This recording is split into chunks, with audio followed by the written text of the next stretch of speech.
அருள்மிக்கவன் அல்லாஹுவின் திருப்பெயரால் ஆரம்பம் செய்கிறேன்.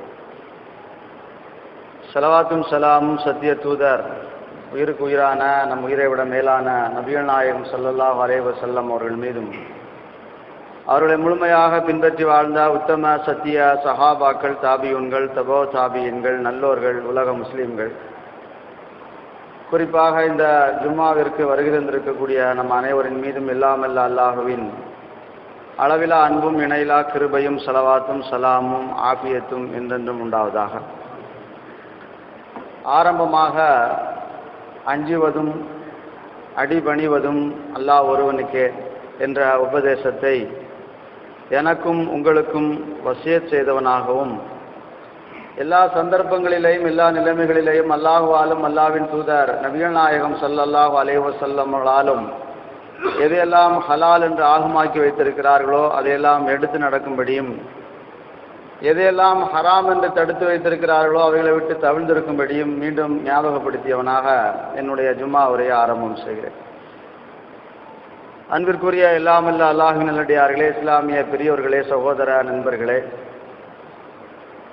சத்திய தூதர் நபிகள் நாயகம் ஸல்லல்லாஹு அலைஹி வஸல்லம் அவர்கள் கூறிய ஒவ்வொரு விஷயங்களும் நாம் வாழக்கூடிய இந்த காலகட்டத்திலே உண்மை என்ற நிலைமையை ஏற்படுத்தக்கூடிய செய்திகளெல்லாம் பரவலாக படித்தும் பார்த்தும் கேட்டும் வருகிறோம். எனவே அல்லாஹ் ரப்புல் ஆலமீன் நம்மை இந்த இஸ்லாமிய மார்க்கத்திலே முஸ்லிம்களாக மூமின்களாக ஆக்கி வைத்திருக்கிறானே என்பதற்கு அதிகம் அல்லாஹ்வுக்கு நன்றி செலுத்த வேண்டும் என்ற அந்த ஒரு நிலைமையை நாம் இந்த நேரத்திலே கவனத்தில் வைத்துக் கொள்வது சிறந்தது. உலகத்திலே எத்தனையோ மதங்கள், கொள்கைகள், கோட்பாடுகள், இதிகாசங்கள் என்று பரவலாக ஒவ்வொரு காலகட்டத்திலேயும் இருந்து வந்திருக்கிறது, இருந்து கொண்டுதான் இருக்கிறது. இவைகள் எல்லாவற்றையும் விட இந்த இஸ்லாமிய மார்க்கம் சிறந்து விளங்குவதற்கு அடிப்படையான காரணம், இந்த உலகத்தை படைத்து பரிபாலிக்கக்கூடிய அல்லாஹ் ரப்புல் ஆலமீன் இந்த மனிதர்களுக்கு தேவையான வாழ்க்கை வழிமுறைகள் என்ன என்பதை தெளிவாக அந்தந்த நபிமார்கள் மூலமாக, வேதங்கள் மூலமாக நமக்கு தெளிவுபடுத்திவிட்டார். எனவே அதை நாம் சரியான முறையில் எடுத்து நடந்தால், பின்பற்றி வாழ்ந்தால், இந்த உலகத்திலேயும் நாளை மறுமையிலேயும் நாம் சிறந்து வாழ்வோம் என்பதிலே சந்தேகம் கிடையாது. இதுதான் நம்முடைய அடிப்படையான கொள்கை கோட்பாடு. நபி ஸல்லல்லாஹு அலைஹி வஸல்லம் அவர்கள் கியாமத் நாளுடைய அடையாளங்களை குறித்து பல்வேறு விதமான செய்திகளை சொல்லியிருக்கிறார்கள். அதுவெல்லாம் ஓரளவு நாம் அறிந்து வைத்திருக்கிறோம். இருந்தாலும் அதிலிருந்து நாம் எப்படி படிப்பினை பெறுவது என்பதை சிந்திக்க மறந்துவிட்டோம், தவறிவிட்டோம். இப்போ இந்த நேரத்திலே அதை ஞாபகப்படுத்துவதனுடைய நோக்கம், வரக்கூடிய காலத்திலே நாம் நம்முடைய வாழ்க்கை பாதையை மாற்றி அமைத்துக் கொள்ள வேண்டும் என்பதை கொஞ்சம் கவனத்திலே வைக்க வேண்டும். அல்லாஹ்வுடைய தூதர் நபிகள் நாயகம் ஸல்லல்லாஹு அலைஹி வஸல்லம் அவர்கள் சொன்னார்கள், புகாரி, முஸ்லீம் போன்ற நபிமொழி தோப்புகளில் இடம்பெற்றிருக்கக்கூடிய ஒரு செய்தி, பிந்தி ஒரு காலம் வரும், நாம் இருக்கக்கூடிய இந்த காலகட்டம், அந்த காலகட்டத்தில் முந்தைய சமுதாய மக்களாக இருக்கக்கூடிய யூதர்களும் கிறிஸ்தவர்களும் எந்த வழிமுறைகளை பின்பற்றினார்களோ அந்த வழிமுறைகளை அணு அளவாக, ஜானாக, முழமாக அப்படியே பின்பற்றுவார்கள் என்று நபிகள் நாயகம் ஸல்லல்லாஹு அலைஹி வஸல்லம் அவர்கள் சொன்னார்கள். இப்போ நாம் நினைத்து கொண்டு வாழ்கிறோம், நாம் முஸ்லிம்களாக வாழ்ந்து கொண்டிருக்கிறோம், 5 நேரம் தொழுகிறோம், ஜும்மாவுக்கு தொழ வருகிறோம், பெருநாளுக்கு தொழ வருகிறோம், ஹஜ்ஜு செய்கிறோம், நோன்பு வைக்கிறோம், நாம் முஸ்லிம்களாக வாழ்ந்து கொண்டிருக்கிறோம், நாம் எப்படி அவர்களைப் போல் ஆக முடியும், அதுவெல்லாம் சாத்தியம் கிடையாது என்று நாம் நினைத்து கொண்டு நாம் முஸ்லீமாக வாழ்கிறோம் என்ற அந்த ஒரு நிலைப்பாட்டிலே இருக்கிறோம். அது எந்த அளவிற்கு தவறு என்பதை நடக்கக்கூடிய நடைமுறைகளை வைத்து நாம் சிந்தித்து பார்த்தால் புரிந்து கொள்ளலாம். இன்னும் சில தினங்களிலே இஸ்லாம் புத்தாண்டு வர இருக்கிறது, ஆங்கில புத்தாண்டு. அந்த நேரத்தில் நடக்கக்கூடிய விஷயங்கள் என்ன என்பதெல்லாம் உங்களுக்கு தெரிந்தது தான். அதை அதிகமாக விவரித்து சொல்ல வேண்டிய அவசியம் கிடையாது. அது இல்லை என்பது நமக்கே தெரியும். நம்முடைய மார்க்கத்தில் என்ன சொல்லப்பட்டிருக்கிறது என்பது ஒரு புறம் இருந்தாலும் கூட, இது நம்முடைய மார்க்கத்தில் அங்கீகரிக்கப்படாது, ஏற்றுக்கொள்ளப்படாது, இதற்கு அனுமதி இல்லை என்பது நமக்கே தெரியும். மற்றவர்கள் எப்படி வாழ்கிறார்கள் என்பது நமக்கு தேவையில்லாத விஷயம். நாம் இப்படித்தான் வாழ்வோம் என்ற நம்பிக்கையிலே முஸ்லிம்களாக மூமின்களாக வாழ்கிறோம். எனவே குர்ஆனும் நபிகள் நாயகம் ஸல்லல்லாஹு அலைஹி வஸல்லமுடைய சொல்லும் செயலும் அங்கீகாரமும் எதை நமக்கு கற்றுத் தந்திருக்கிறதோ அந்த அடிப்படையிலே வாழ்ந்தால்தான் உண்மையான முஸ்லீம். அப்படித்தான் நாங்கள் வாழ்வோம் என்று நாம் உறுதிமொழி ஏற்று வாழ்ந்து கொண்டிருக்கிறோம். அப்படி இருக்கையில் அதற்கு மாறுபட்டு வாழ்ந்தால் நாம் எப்படி உண்மையான முஸ்லிம்களாக மூமின்களாக இருக்க முடியும்? எவ்வளவு அனாச்சாரங்கள், எவ்வளவு பாவமான காரியங்கள் இன்னும் சில தினங்களிலே நடக்க இருக்கிறது. அதில் நம்முடைய பங்களிப்பு இருந்தது என்று சொன்னால் நாளை மறுமையில் நாமும் குற்றவாளி. நாம் அதை பிறருக்கு எடுத்து சொல்லி இது இல்லை என்று சொல்லக்கூடிய நிலைமையிலே வாழ வேண்டும். நாமும் அதோடு சேர்ந்து கூட்டாக இருந்து அதில் செயல்பட்டோம் என்றால், அதை கொண்டாடினோம் என்று சொன்னால் நாமும் குற்றவாளி தான். நபி ஸல்லல்லாஹு அலைஹி வஸல்லம் சொன்ன அந்த ஹதீஸை ஞாபகப்படுத்தி பாருங்கள். பின்னால் ஒரு காலம் வரும், அந்த காலகட்டத்திலே முந்தைய காலகட்டத்திலே வாழ்ந்த யூதர்களும் கிறிஸ்தவர்களும் எந்த வழிமுறைகளை கலாச்சாரங்களை பின்பற்றினார்களோ அதை நம்முடைய இந்த இஸ்லாமிய மக்கள் பின்பற்றி வாழ்வார்கள். இது முழுக்க முழுக்க யூதர்களுடைய கிறிஸ்தவர்களுடைய கலாச்சாரம் என்பதிலே இருவேறு கருத்துக்களே கிடையாது. நம்முடைய பங்களிப்பு இதில் என்ன இருக்கிறது? எதுவுமே கிடையாது. இன்னும் சொல்ல போன வேண்டுமானால் கொஞ்சம் மாற்றி யோசித்து பார்த்தால், இந்த ஒரு வருடம் நமக்கு முடிந்து விட்டது, நாம் இனி என்ன செய்ய போகிறோம் என்று சிந்தித்தால் அது அறிவுள்ள விஷயமாக நாம் எடுத்துக்கொள்ளலாம். அதனால் தான் நபிகள் நாயகம் ஸல்லல்லாஹு அலைஹி வஸல்லமுடைய ஹதீஸிலே பார்த்தால், அல் கையிசு மன்கான் நஃப்ஸஹு அமில் லிமா பாதல் மௌத். அறிவாளி புத்திசாலி யாரு தெரியுமா? தன்னுடைய மரணத்துக்கு பின்னால் ஒரு வாழ்க்கை இருக்கிறதே, அந்த வாழ்க்கைக்கு நாம் என்ன தயார் செய்து வைத்திருக்கிறோம் என்று சிந்தித்து செயல்படுகிறாரே, அவர்தான் அறிவாளி, அவர்தான் புத்திசாலி. இப்ப நாம் அதை கொண்டுதான் முஸ்லிம்களாக மூமின்களாக வாழ்கிறோம். இந்த உலக வாழ்க்கைக்கு பின்னால், ஒரு மரணத்துக்கு பின்னால் ஒரு நிரந்தரமான வாழ்க்கை இருக்கிறது. அந்த வாழ்க்கைக்காக நாம் என்ன தயார் செய்து வைத்திருக்கிறோம் என்பதை சிந்தித்து நம்முடைய வாழ்க்கையை மாற்றி அமைத்துக் கொண்டால் அது சிறந்த அறிவாளிக்கு உண்டான தன்மை என்பதாக அல்லாஹ்வுடைய தூதர் நபிகள் நாயகம் ஸல்லல்லாஹு அலைஹி வஸல்லம் அவர்கள் சொல்கிறார்கள். இப்படித்தான் நாம் ஒவ்வொரு விஷயத்தை அணுக வேண்டுமே தவிர, எல்லோரோடும் சேர்ந்து நாமும் இதை கொண்டாடினால் என்ன, இதை நாம் நம்முடைய வாழ்க்கையில் எடுத்து நடந்தால் என்ன, சந்தோஷத்தை மகிழ்ச்சியை நாம் வெளிப்படுத்தினால் என்ன என்று நினைப்பது ஒரு முஸ்லீமுக்கு அழகல்ல. நம்முடைய மார்க்கத்திலே கொஞ்சம் கூட அங்கீகரிக்கப்படாத விஷயம். அங்கு நடக்கக்கூடிய ஒவ்வொரு விஷயங்களையும் நீங்கள் ஒவ்வொரு வருடமும் நீங்கள் பார்த்து வந்திருக்கலாம், அல்லது படித்திருக்கலாம், அல்லது கேட்டிருக்கலாம். இதற்கு பின்னால் மறுநாள் பாருங்கள், பலவிதமான ஊர்களிலே பலவிதமான அசம்பாவிதங்கள் நடந்திருக்கும். அதற்கு அடிப்படையான காரணம் உம்முல் ஹபாயிஸ் என்று அல்லாஹ்வுடைய தூதர் நபிகள் நாயகம் ஸல்லல்லாஹு அலைஹி வஸல்லம் அவர்கள் சொன்னார்களே, அது முழுக்க முழுக்க இந்த புத்தாண்டினுடைய அந்த இரவினுடைய ஆரம்பத்திலே பின்பற்றப்படுகிறது. மது அருந்தக்கூடிய பழக்கம், புத்தாண்டை கொண்டாடுகிறோம் என்ற அந்த பேரில் நடக்கக்கூடிய அனாச்சாரங்களின் ஆணிவேர் என்ன? மது அருந்துவது. அதை அறிந்து கொண்டு தான் எல்லா தரப்பு மக்களுக்கு மத்தியிலே அந்த வார்த்தையை பயன்படுத்திக் கொண்டு உங்களுக்கு இந்த வருடம் சிறந்த வருடமாக இருக்கட்டும் என்று வெளிப்படுத்துகிறார்கள். நாமும் அதை செய்கிறோம் என்று சொன்னால் அவர்களுக்கும் நமக்கு மத்தியில் என்ன வித்தியாசம், வேறுபாடு இருக்கிறது? உம்முல் ஹபாயிஸ், பாவங்களினுடைய தாய், அடிப்படை என்பதாக நபிகள் நாயகம் ஸல்லல்லாஹு அலைஹி வஸல்லம் சொன்னார்களே, அந்த மதுவை அறிந்து கொண்டு செய்யக்கூடிய அந்த காரியத்திலே நாமும் பங்களித்தோம் என்று சொன்னால் அதைவிட கொடுமையான விஷயம் வேறு என்ன இருக்கிறது? நபிகள் நாயகம் ஸல்லல்லாஹு அலைஹி வஸல்லம் அவர்கள் மதுவை குறித்து சொல்லியிருக்கக்கூடிய ஹதீஸ்களிலே ஒரு ஹதீஸே போதுமானது. யார் ஒருவர் மது அறிந்த நிலைமையில மரணித்து போகிறாரோ அவருக்கு கேள்வி கணக்கு இல்லாமல் நரகத்துக்கு செல்வார். கேள்வி கணக்கே கிடையாது.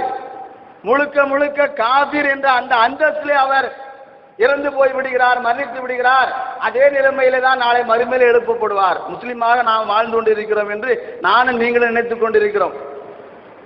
வேறு வழியில் என்ற அடிப்படையிலே ஊர்களில் அவர்களுடைய மரணத்துக்காக வேண்டி அடக்குவதற்கு இடம் கொடுக்கிறார்கள். இஸ்லாமிய சட்டம் என்னென்று சொன்னால், அப்படிப்பட்டவர்களை பள்ளிவாசலிலே மையவாடியிலே அடக்கம் செய்யக்கூடாது. இஸ்லாமிய சட்டம். இப்போ நாம் செய்கிறோம் என்றால் சில நிர்பந்தமான சூழ்நிலை, வேறு பல காரணங்களுக்காக வேண்டி செய்து கொண்டிருக்கிறோம்.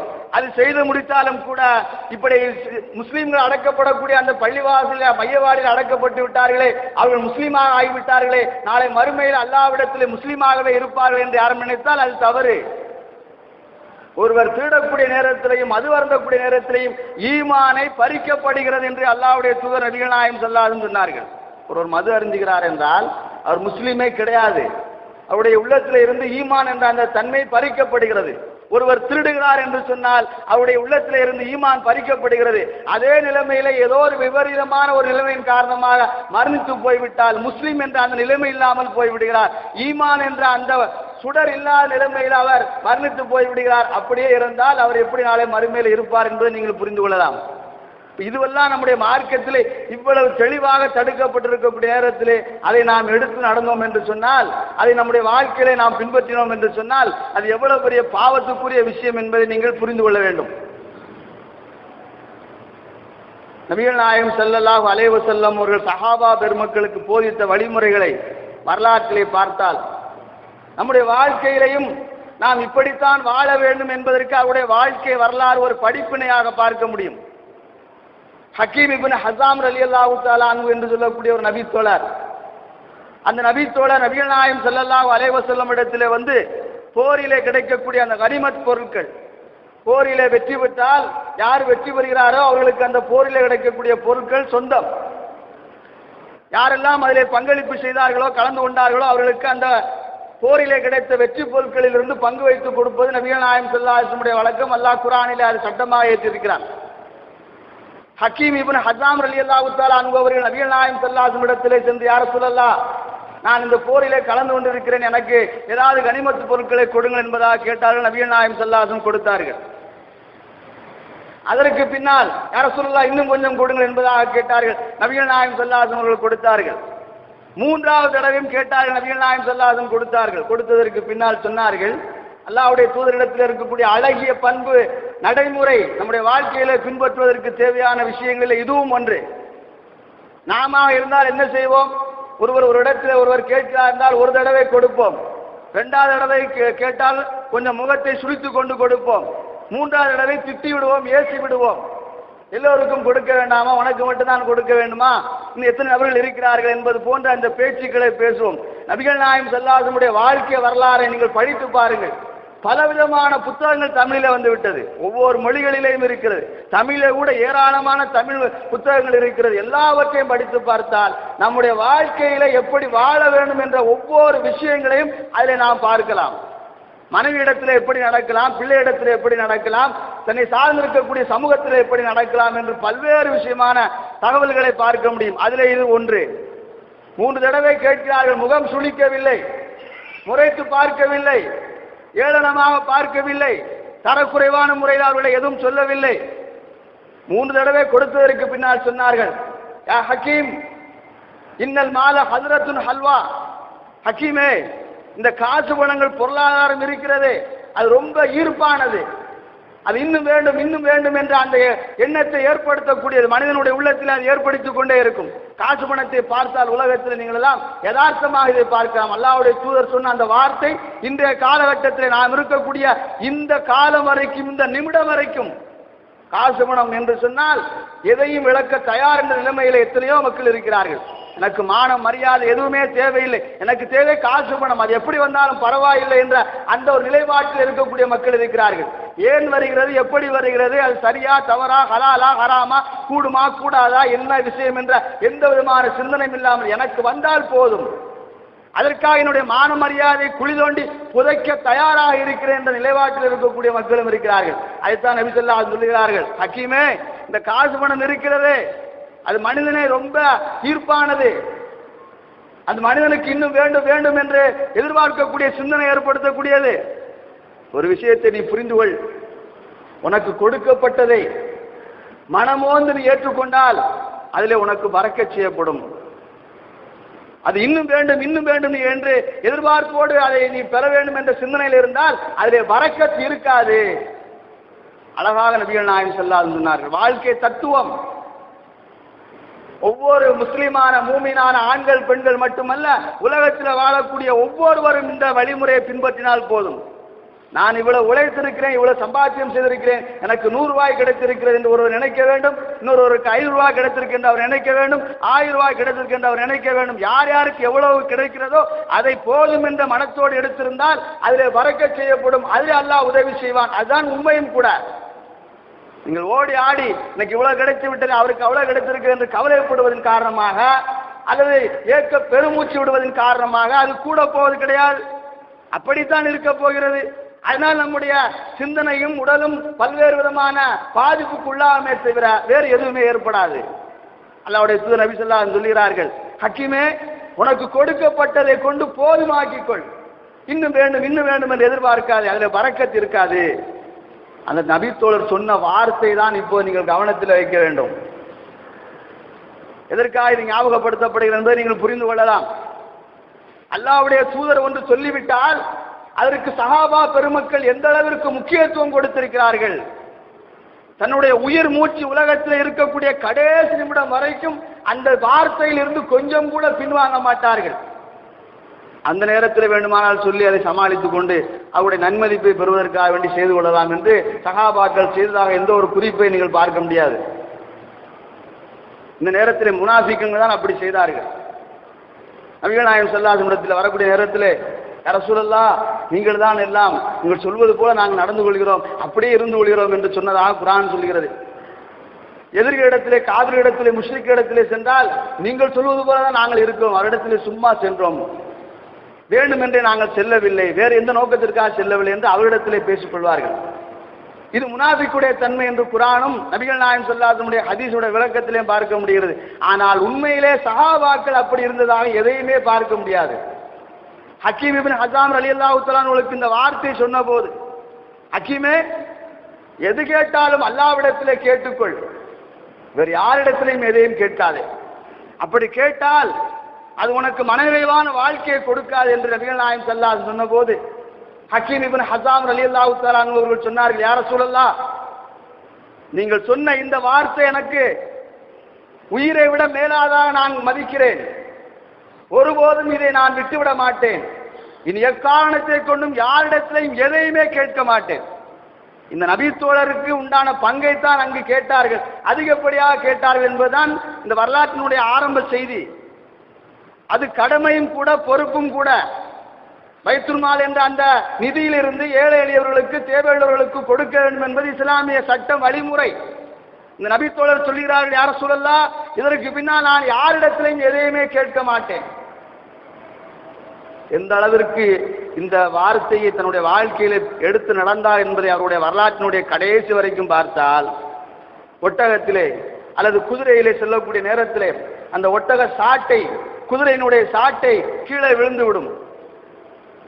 அந்த குதிரையிலிருந்து, ஒட்டகத்திலிருந்து கீழே இறங்கி அவர்களே அந்த ஒட்டகத்தினுடைய சாட்டை எடுப்பார்கள். மற்ற சஹாபாக்கள், தோழர்கள் எல்லாம் கேட்பார்கள், தெரு வழியாக, வீதி வழியாக யாராவது செல்லக்கூடிய நேரத்தில் அந்த ஒட்டக சாட்டை எடுத்துக் கொடுங்கள், அந்த சாட்டை எடுத்துக் கொடுங்கள் என்று சொன்னால் எடுத்துறப் போகிறார்கள். இது மனித இயல்பான ஒன்று. நீங்கள் ஏன் ஒட்டகத்திலிருந்து அல்லது குதிரையிலிருந்து கீழே இறங்கி அந்த ஒட்டகத்தினுடைய சாட்டை கேறி எடுக்கிறீர்கள்? அல்லாஹ்வுடைய தூதர் நபிகள் நாயகம் ஸல்லல்லாஹு அலைஹி வஸல்லம் சொன்னார்கள், ஒரு சந்தர்ப்பத்திலே நான் அவரிடத்திலே அந்த காசு பணத்தை, அன்றைய காலகட்டத்தில் இருக்கக்கூடிய அந்த கனிமத் பொருட்களை கேட்கக்கூடிய நேரத்திலே, ஹக்கீமே, யாரிடத்திலும் எதையும் கேட்காது என்று சொன்னார்கள். நபி ஸல்லல்லாஹு அலைஹி வஸல்லம் சொன்ன கோணம் வேறு, இந்த நபி தோழர் எடுத்துக்கொண்ட கோணம் வேறு. யாரிடத்திலும் எதையும் கேட்காது என்று சொன்னால் அவரிடத்திலே கையேந்து நிற்காது என்ற அர்த்தத்தில் நபி ஸல்லல்லாஹு அலைஹி வஸல்லம் சொன்னார்கள். இந்த நபி தோழர் எடுத்துக்கொண்டது யாரிடத்திலுமே எதையுமே கேட்க கூடாது என்ற அந்த முடிவை எடுத்துக்கொண்டார்கள். அதனால் தான் நான் யாரிடத்திலையும் இதை எடுத்து தாருங்கள் என்று கேட்பது கிடையாது, நானே எடுத்துக்கொள்வேன் என்பதாக விளக்கம் சொன்னதாக பார்க்கிறோம். இதுதான் நம்மிடத்திலே வர வேண்டிய மாற்றத்திற்குண்டான வழிமுறை. சஹாபா பெருமக்கள் அல்லாஹ்வுடைய தூதருடைய அந்த வார்த்தைக்கு எந்த அளவிற்கு முக்கியத்துவம் கொடுத்திருக்கிறார்கள். இதே போல இன்னொரு நபி தோழர் அப்துல்லா பின் அம்ர் ரலியல்லாஹு தஆலா அன்ஹு என்று சொல்லக்கூடிய ஒரு சஹாபி, அவருடைய வாழ்க்கை வரலாறையும் முஸ்லீம் என்று சொல்லக்கூடிய நபிமொழி தொகுப்பில் இடம்பெற்றிருக்கிறது, இன்னும் பிற வரலாற்று கித்தாபுகளிலே இடம்பெற்றிருக்கிறது. மரண நேரத்திலே தன்னுடைய கடைசி நிலைமையில மரணிக்க போகிறார்கள், மரணம் வந்துவிட்டது என்பதை உணர்ந்தார்கள். தான் படுத்திருக்கக்கூடிய வீட்டினுடைய சுவற்றின் பக்கமாக திருப்பி கொண்டு தேம்பி தேம்பி அழ ஆரம்பித்து விட்டார்கள். பக்கத்தில் இருக்கக்கூடிய மகன் கேட்கிறார், எனது அருமை தந்தையே, ஏன் இப்படி நீங்கள் தேம்பி தேம்பி அழுது கொண்டிருக்கிறீர்கள்? அல்லாஹ்வுடைய தூதர் நபிகள் நாயகம் ஸல்லல்லாஹு அலைஹி வஸல்லம் உங்களுக்கு சொர்க்கத்தை கொண்டு சுப செய்தி சொல்லியிருக்கிறார்கள், நீங்கள் ஏன் அழ வேண்டும்? அழுவதற்குண்டான காரணம் என்ன? சஹாபாக்கள் அழுதார்கள் என்று சொன்னால் நரகத்தை நினைத்து அழுதிருப்பார்கள், விசாரணை இருக்கிறது என்பதை நினைத்து அழுதிருப்பார்கள். அதுதான் உண்மை. உங்களுக்கு தான் அல்லாஹ்வுடைய தூதர் சொர்க்கத்தை கொண்டு சுப செய்தி சொல்லிவிட்டார்களே, இந்த மாதிரி உங்களுக்கு சொர்க்கம் இருக்கிறது என்று சொல்லிவிட்டார்களே, அப்புறம் ஏன் அழுகிறீர்கள்? எதற்காக அழுகிறீர்கள்? அழுவதற்குண்டான காரணம் என்ன? ஒரு 3 விஷயத்தை சொன்னார்கள். என் அருமை மகனே, நான் 3 காலகட்டங்களை கடந்து வந்து விட்டேன். முதல் காலகட்டம் நான் ஒரு காபிராக, இறை நிராகரிப்பாளராக, முஸ்ரீக்காக, இணை வைப்பாளராக வாழ்ந்தேன். அந்த நேரத்தில் இந்த முகமதை ஸல்லல்லாஹு அலைஹி வஸல்லம் அவர்களை கொலை செய்ய வேண்டும், அவர்கள் எனக்கு பிடிக்கவே பிடிக்காது, அந்த அளவிற்கு வெறுப்புக்குரிய ஒரு நபராக அவரை நான் பார்த்தேன். ஒருவேளை நான் அந்த நிலைமையிலே மரணித்து போயிருந்தால் இன்னி மின் அகலின்னார், நான் நரகவாதியாக இருப்பேன். அல்லாஹ் தஆலா என்னை பாதுகாத்து விட்டான். 2வது காலகட்டம் நான் இஸ்லாத்தை ஏற்றுக்கொண்டு விட்டேன். நபி ஸல்லல்லாஹு அலைஹி வஸல்லம் அழகிய பண்புகள், அவர்கள் காட்டக்கூடிய வாழ்க்கை வழிமுறைகள், அவர்கள் சொல்லக்கூடிய ஒவ்வொரு விஷயங்களும் எனக்கு ஈர்ப்பை ஏற்படுத்தியது. அது என்னை சிந்தனை தெளிவை ஏற்படுத்தியது. நாம் இருக்கக்கூடிய இந்த கொள்கை சரியில்லை, இதுதான் சரியானது என்று முஸ்லீமாக மாறினேன். ஒருவேளை நான் அந்த நிலைமையில இறந்து போய்விட்டால், நான் மரணித்து போய்விட்டால் இன்னிமின் அகல் ஜன்னா, நான் சொர்க்கவாதியாக இருப்பேன். 2வது காலகட்டம் முடிந்து விட்டது. இப்போது 3வது காலகட்டத்தில் இருக்கிறேன். அல்லாஹ்வுடைய தூதர் மரணித்து போய்விட்டார்கள், நான் அதற்கு பின்னால் வாழ்ந்து கொண்டிருக்கிறேன். இந்த காலகட்டத்திலே நான் எப்படி வாழ்ந்தேன், நான் எப்படி இருந்தேன், நான் என்ன செய்தேன், சரியான முறையிலே வாழ்ந்தேனா அல்லது தவறான முறையிலே வாழ்ந்தேனா, என்னுடைய மறுவுலக வாழ்க்கை எப்படி இருக்கும் என்று எனக்கு தெரியாதே. இடைப்பட்ட 3வது காலகட்டத்திலே நான் எப்படி வாழ்ந்தேன், என்னுடைய வாழ்க்கை என்ன என்பதை பற்றி எனக்கு தெரியாது. நாளை மறுமையில் நான் என்னாக போகிறேன், ஏதாக போகிறேன் என்பதை நினைத்துக் கொண்டு அழுது கொண்டிருக்கிறேன் என்பதாக அப்துல்லா இப்னு அம்ர் ரலியல்லாஹு தஆலா அவர்கள் சொன்னதாக பார்க்கிறோம். அதற்கு பின்னால் சில வசியத்தை செய்தார்கள்.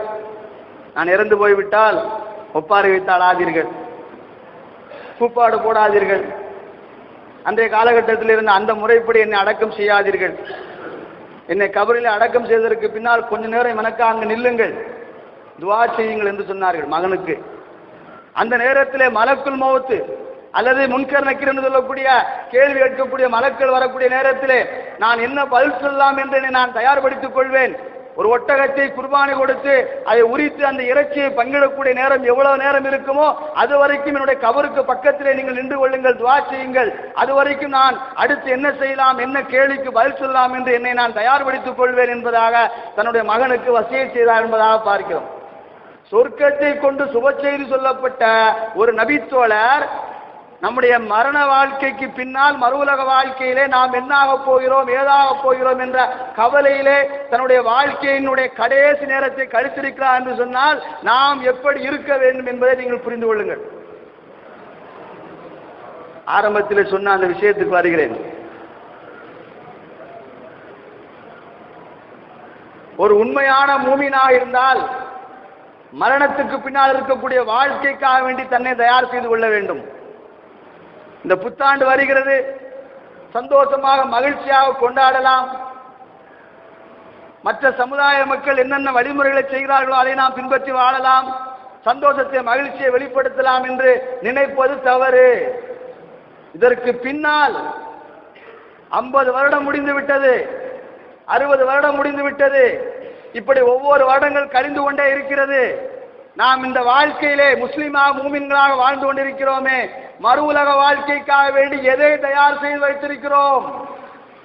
சூரத் ஹஸ்ர் என்கிற அத்தியாயத்தினுடைய 18வது வசனத்தில் அல்லாஹ் தஆலா ரொம்ப தெளிவாக சொல்கிறான், யா அய்யுஹல்லதீன ஆமனுத்தகுல்லாஹ் வல் தன்னுர் நஃப்சும் மா கத்தமத் லிகதின் வத்தகுல்லாஹ இன்னல்லாஹ ஹபீரும் பிமா தஅமலூன். ஈமான் கொண்ட இறை நம்பிக்கையாளர்களே, அல்லாஹ்வுக்கு பயப்பட வேண்டிய முறைப்படி பயந்து கொள்ளுங்கள். மரணத்துக்கு பின்னால் மறு உலக வாழ்க்கை ஒன்று இருக்கிறது, அதற்காக வேண்டி எதை தயார் செய்து வைத்திருக்கிறீர்கள்? அல்லாஹ்வை பயந்து கொள்ளுங்கள். நீங்கள் செய்யக்கூடிய ஒவ்வொன்றையும், நேரடி அர்த்தம் அதுதான். சூரத் ஹஸ்ரிலே 18வது அத்தியாயத்தை எடுத்து பாருங்கள். நீங்கள் செய்யக்கூடிய ஒவ்வொன்றையும் அல்லாஹ் பார்த்து கொண்டிருக்கிறான். புத்தாண்டின் பேரால் நீங்கள் கொண்டாடக்கூடிய கொண்டாட்டங்களை அல்லாஹ்வுக்கு தெரியாமல் நீங்கள் செய்து விடலாம் என்று நினைக்கிறீர்களா? அல்லாஹ் அதையும் பார்த்து கொண்டிருக்கிறான். உமர் ரலியல்லாஹு தஆலா அவர்கள் சொன்ன அந்த வார்த்தையை உங்களுடைய தாரக மந்திரமாக வைத்துக் கொள்ளுங்கள். அல்லாஹ்வுடைய தூதருடைய அந்த பாசறையில இருந்து கற்று வந்தவர்கள் உமர் ரலியல்லாஹு தஆலா அன்ஹு அவர்கள். அவர்கள் சொல்லக்கூடிய விஷயம்தான் இப்போது உங்களுக்கு கவனத்தில் வைக்க வேண்டிய விஷயம். ஒரு கரும் இருட்டிலே, ஒரு கரும் பாறையிலே ஒரு கருப்பு எறும்பு சென்றாலும் கூட அல்லாஹ் அதை பார்த்து கொண்டிருக்கிறான். இந்த உணர்வோடு வாழுங்கள். இரவு நேரம் தானே, யாருக்கு என்ன தெரிந்துவிட போகிறது? நாம் செய்யக்கூடிய இந்த அனாச்சாரங்கள், அட்டுழியங்கள், பாவமான காரியம் எதுவாக வேண்டுமா இருக்கலாம். அது பட்டியல் போட தேவையில்லை. அடிப்படை ஒன்றுதான். ஆரம்பத்திலே ஞாபகப்படுத்திய அந்த ஹதீஸ், உம்முல் ஹபாயிஸ், பாவங்களுடைய தாய், பாவங்களுடைய அடிப்படை மது அருந்துவது. உங்களுடைய பாசையிலே சொல்லலாம் என்று நினைக்கிறேன், சொல்ல முடியவில்லை. இளைஞர்களை பார்த்து சொல்லக்கூடிய வார்த்தை தான் அது. யதார்த்தமாக பேசிக்கொள்கிறோம். இப்படி செய்யலாமா, அப்படி செய்யலாமா, அதை செய்யலாமா, என்ன செய்யலாம், ஏது செய்யலாம் என்று இப்போதே திட்டம் போட்டுக் கொண்டிருக்கக்கூடிய நம்முடைய இஸ்லாமிய இளைஞர்கள் இருக்கத்தான் செய்கிறார்கள். இந்த பாவமான காரியத்தை கையில் எடுத்ததன் காரணமாக நடந்த விளைவுகள் எல்லாம் சமீபத்தில் எல்லோருக்குமே தெரியும். இந்த பாவமான காரியத்தை எடுத்துக்கொண்டு எவ்வளவு பெரிய ஒரு பாதிப்பை நம்முடைய சமுதாயத்துக்கு, நம்முடைய மக்களுக்கு ஏற்படுத்தி விட்டார்கள் என்பதை நீங்கள் எல்லாம் பார்த்து கொண்டுதான் இருக்கிறீர்கள். அந்த பெற்றோர்களுக்கு எவ்வளவு மன உளைச்சல் இருக்கும். தன்னுடைய மகன் பெரிய இன்ஜினியராக வருவான், தன்னுடைய மகன் தன்னை தங்க தாம்பலத்தில் வைத்து தாளாட்டுவான், சீராட்டுவான், அப்படியே வைத்து எல்லா விதமான நன்மையான காரியங்களை செய்வான் என்று ஒவ்வொரு பெற்றோர்களும் எதிர்பார்த்து கொண்டு பிள்ளைகளை வளர்க்கிறார்கள். அந்த இளைஞர்கள் வழிதவறி சென்று பாவமான காரியத்தை செய்து போலீஸ் ஸ்டேஷனில் நிற்கக்கூடிய ஒரு அவலத்தையும், கோட்டுப்படிகளில் ஏறக்கூடிய ஒரு அவலத்தையும் இதுவரைக்கும் செய்து கொண்டிருக்கிறார்களே. இந்த புத்தாண்டிலே நீங்கள் கொண்டாட வேண்டியது இதுவல்ல. நபி தோழர்கள் எடுத்தார்களே அந்த முடிவை நீங்கள் எடுக்க வேண்டும். சொர்க்கத்தை கொண்டு சுப செய்தி சொல்லப்பட்ட நபி தோழர்கள் கூட மறு உலக வாழ்க்கைக்காக என்ன தயார் செய்திருக்கிறோம் என்று பயந்து அழுது புலம்பி இருக்கிறார்கள். நீங்கள் எதை தயார் செய்து வைத்திருக்கிறீர்கள்? ஏதாவது ஒன்றை சொல்ல முடியுமா? ஏதாவது ஒன்றை சொல்ல முடியுமா? வெள்ளிக்கிழமை நான் தொழ வருகிறேன், அதுதான் நான் செய்யக்கூடிய என்றால் அந்த ஒரு நாள் மட்டும் உங்களுக்கு நரக வேதனை நிறுத்தப்படலாம். ஒருவேளை இந்த ஒரு நாள், இந்த ஒரு வக்துடைய நேரம் மட்டும், அது கூட உத்தரவாதம் இல்லாத ஒன்றுதான் என்று நான் சொல்வேன். நபிகள் நாயகம் ஸல்லல்லாஹு அலைஹி வஸல்லம் சொன்ன ஹதீஸை வைத்து. இமாம் மெம்பர்படியில் ஏறிவிட்டால் பள்ளிவாசலுக்கு வர வேண்டும் என்பது பொதுவான நியதி. அல்லாஹ் குர்ஆனில் அதை ரொம்ப தெளிவாக சொல்கிறான். சூரத்துல் ஜும்மா என்று சொல்லக்கூடிய அத்தியாயத்திலே, ஃபஸ்ஸௌ இலா ஸிக்ரில்லாஹ் வதருல் பை தாலிக்கும் கைருல் லக்கும் இன் குன்தும் தஅலமூன். ஜும்மாவுக்கு உங்களுக்கு பாங்கு சொல்லப்பட்டு விட்டால் உங்களுடைய வியாபாரத்தை, கொடுக்கல் வாங்கலை, எல்லாவற்றையும், ஊரில் இருந்தால் எல்லாவற்றையும் நீங்கள் முடித்துக்கொண்டு ஜும்மாவுக்கு செல்ல வேண்டும் என்ற தயாரிப்புக்கு நீங்கள் இறங்கி விடுங்கள். அந்த நேரத்தில் உங்களுக்கு கொடுக்கல் வாங்கலோ அதுவோ இதுவோ எதுவுமே உங்களுக்கு கூடாது, அது ஹராம். உடல்நிலை சரியில்லை, பள்ளிவாசலுக்கு வர முடியாத நிலைமை, நோயாளிகளுக்கு மட்டும் விதிவிலக்கு, தவிர்க்க முடியாத பயணத்தை மேற்கொள்ளக்கூடியவர்களுக்கு மட்டும் விதிவிலக்கு, மற்றபடி யாருக்கும் எந்த விதிவிலக்கும் கிடையாது. ஃபஸ்ஸௌ இலா ஸிக்ரில்லாஹி வதருல் பை தாலிக்கும் கைருல் லக்கும் இன் குன்தும் தஅலமூன். உண்மையிலேயே நீங்கள் அல்லாஹ்வை பற்றி அறிந்திருந்தால், புரிந்திருந்தால் இதுதான் சரியானது என்பதை நீங்கள் புரிந்து கொள்வீர்கள். எனவே ஜும்மாவுக்கு பாங்கு சொல்லப்பட்டால் பள்ளிவாசலுக்கு விரைந்து வாருங்கள். நாம் எப்படி இருக்கிறோம்? இந்த புத்தாண்டிலே நீங்கள் எடுக்க வேண்டிய முடிவில் இதுவும் ஒன்று. தாமதமாக வருகிறோம், வரக்கூடிய மலக்குமார்கள் பதிவேட்டு சுருட்டி வைத்து விட்டு இமாம் மெம்பர்படியில் வந்து விட்டால் முடிந்து விட்டது. இந்த ஹதீஸ் பல தடவை ஞாபகப்படுத்தப்பட்டதுதான். அந்த அளவிற்கு ஜும்மாவுக்கு முக்கியத்துவம் கொடுக்க வேண்டும். இந்த வசனத்தை பற்றி விரிவாக சொல்லலாம், நேரத்தின் அருமை கருதி அதை நான் சொல்லவில்லை. இப்போ நாம் அதிலே கூட நன்மை இழந்து விட்டோம். நீங்கள் நினைக்கலாம், நான் ஜும்மா தொழுகைக்கு வந்து விட்டேன், வாரம் ஜும்மா தொழுகைக்கு போய்விடுவேன் என்று நீங்கள் நினைத்தாலும் அதற்கும் வாய்ப்பில்லை. இமாம் மெம்பர்படியில் ஏறிவிட்டால் நீங்கள் வந்து வரவே இல்லை, அந்த பதிவேட்டை முடித்து விடுகிறார்கள். அது என்ன இருக்கிறது? அதிலேயும் நீங்கள் பிந்தியங்க நிலைமையிலே சென்று விட்டீர்கள். இனி வரக்கூடிய காலத்திலே நீங்கள் மாற வேண்டும், மாற்றுவதற்குண்டான வழியை தேர்ந்தெடுக்க வேண்டும். நாம் இந்த 20 வருடம் முடிந்து விட்டதே, 30 வருடம் முடிந்து விட்டதே, 40 வருடம் முடிந்து விட்டதே, ஒரு வயதாக கழிந்து விட்டே போய் கொண்டிருக்கிறோமே, நாம் என்ன செய்திருக்கிறோம் என்று சிந்திக்க வேண்டும். ஈமான் கொண்டவர்களே, மரணத்துக்கு பின்னால் இருக்கக்கூடிய மறுவுலக வாழ்க்கைக்காக வேண்டி நீங்கள் எதை தயார் செய்து வைத்திருக்கிறீர்கள்? காசு பணத்தையோ பொருளாதாரத்தையோ இன்னும் பிற பதவி பட்டங்களையோ கொண்டு அல்லாஹ்விடத்தில் நீங்கள் சொர்க்க வாழ்க்கை பெற முடியாது. அல்லாஹ் அதையும் தெளிவாக குர்ஆனிலே சொல்லிவிட்டான். இதுவெல்லாம் எனக்கு சம்பந்தம் இல்லாத ஒன்று, என்னுடைய காசு பணங்கள் எனக்கு பயனளிக்கவில்லையே என்று மனிதன் கதறுவான். நாளை மறுமையிலே நன்மை செய்யாமல் போய்விட்டோமே என்று தத்தளித்துக் கொண்டிருப்பான். இதுதான் நமக்கு இருக்க வேண்டிய மாற்றமே தவிர அனாச்சாரமான முறையிலே அந்த பாதிப்பை ஏற்படுத்தக்கூடிய பாவத்துக்கு வழி செய்யக்கூடிய அந்த காரியத்தை செய்தால் அது எவ்வளவு பெரிய பாதிப்பு என்பதை நீங்கள் சிந்தித்து பார்க்க வேண்டும். நபிகள் நாயகம் ஸல்லல்லாஹு அலைஹி வஸல்லம் சொன்ன அந்த வழிமுறைப்படி சஹாபா பெருமக்கள் எப்படி வாழ்ந்தார்கள், நாம் எப்படி வாழ்கிறோம் என்று ஒரு கணம் சிந்தித்து பாருங்கள். உமர் ரலியல்லாஹு தஆலா அன்ஹு அவர்கள் இதை நமக்கு தெளிவாக சொல்லிவிட்டார்கள். முஹாசபத்து நஃப்ஸ், உங்களுக்கு நீங்களே சுய பரிசோதனை செய்து பாருங்கள். இத்தனை ஆண்டு காலம் நாம் இந்த உலகத்திலே வாழ்கிறோம், நாம் என்ன செய்திருக்கிறோம்? 5 நேரம் குறைந்தபட்சம், நபி ஸல்லல்லாஹு அலைஹி வஸல்லம் அதையும் சொல்லியிருக்கிறார்கள், குறைந்தபட்சம் 5 நேர தொழுகைகளை சரியாக தொழுதிருக்கிறோமா? அதை கேள்வி கேட்டு பாருங்கள். ஹராமான காரியத்திலிருந்து தவிர்ந்திருக்கிறோமா, இல்ல அப்படியே தான் செய்து கொண்டிருக்கிறோமா? பல ஜும்மாக்களில் எடுத்து சொல்கிறார்கள், பல பயான் நிகழ்ச்சிகளை கேட்டிருக்கிறோமே, அதனுடைய பாதிப்பை குறித்து நாம் அப்படியே தான் வாழ்ந்து கொண்டிருக்கிறோமா, இன்னும் மாறவில்லையா? ஹலாலான விஷயத்தை ஏதாவது செய்திருக்கிறோமா, அதற்காக வேண்டி முக்கியத்துவம் கொடுத்திருக்கிறோமா என்று சிந்தித்து பாருங்கள். இதுவெல்லாம் இல்லை என்று சொன்னால் நீங்கள் கண்டிப்பாக மாற வேண்டும். இல்லை என்று சொன்னால் நாளை மறுவுலக வாழ்க்கை ரொம்ப கை சேதப்படக்கூடிய அளவுக்கு இருக்கும். இன்னும் மாற்றத்திற்குண்டான வழியை நாம் நோக்கி பயணிக்கவே இல்லை. ஒவ்வொரு காலகட்டத்திலையும் ஒவ்வொரு விதமான மாற்றத்தை நம்முடைய வாழ்க்கையில கொண்டு வர வேண்டும். சஹாபாக்கள் அப்படித்தான் செய்திருக்கிறார்கள். ஏதோ நாம் தொழுது விட்டோம், நோன்பு வைத்து விட்டோம், ஜக்காத்து கொடுத்து விட்டோம், ஹஜ்ஜி செய்து விட்டோம், அதை செய்து விட்டோம், இதை செய்து விட்டோம் என்ற அந்த நிலைமையிலே சஹாபாக்கள் பெரும்பான்மையான மக்கள் இருந்ததாக பார்க்க முடியாது. அடுத்தடுத்து நன்மைக்குரிய விஷயம் என்ன என்பதைத்தான் அவருடைய வாழ்க்கையில எடுத்து நடந்திருக்கிறார்கள். இதெல்லாம் நீங்கள் கேட்டுக்கொண்டிருக்கிறீர்கள். இதற்கு பின்னால் நீங்கள் அடுத்த வார ஜும்மாவுக்கு முன்னாலே உங்களை மாற்றி அமைத்துக் கொண்டு 5 நேரம் தொழ வேண்டும், ஜும்மாவுக்கு விரைவாக வர வேண்டும், தாமதமாக வரக்கூடாது என்று நீங்கள் மாறிவிட்டால் அது உங்களுக்கு சிறந்தது. இல்லை என்றால் எந்த விதமான நன்மையும் இல்லாமல் நம்முடைய காலத்தை கழித்துக் கொண்டிருக்கிறோம். நடக்கக்கூடிய நடப்புகளை, உலக நிகழ்வுகளை, நம் ஊரில் நடக்கக்கூடிய விஷயங்களை, பக்கத்து வீட்டில் நடக்கக்கூடிய விஷயங்களை ஒரு கணம் தனிப்பட்ட முறையிலே யோசித்து பாருங்கள். எப்படியெல்லாமோ மரணம் வருகிறது. யாருக்காவது உத்தரவாதம் இருக்கிறதா மரணத்தை பற்றி சொல்வதற்கு? எப்படியெல்லாமோ மரணம் வருகிறது, எதிர்பாராத விதம், எந்த விதமான அறிகுறி இல்லாமல். ஒரு இளைஞன் இறந்து போனான் என்றதாக ஒரு செய்தியை பார்க்க முடிந்தது. ஓடி ஆடி விளையாடி கொண்டிருக்கக்கூடிய ஒரு 18 வயது இளைஞன் இறந்து போய்விட்டான். என்ன இறந்து போனதற்கு பின்னால் என்னவென்று பார்த்தால் அவருக்கு ஹார்ட் அட்டாக் ஏற்பட்டது என்பதாக மருத்துவர்கள் சொல்கிறார்கள். யாருக்காவது உத்தரவாதம் கொடுக்க முடியுமா?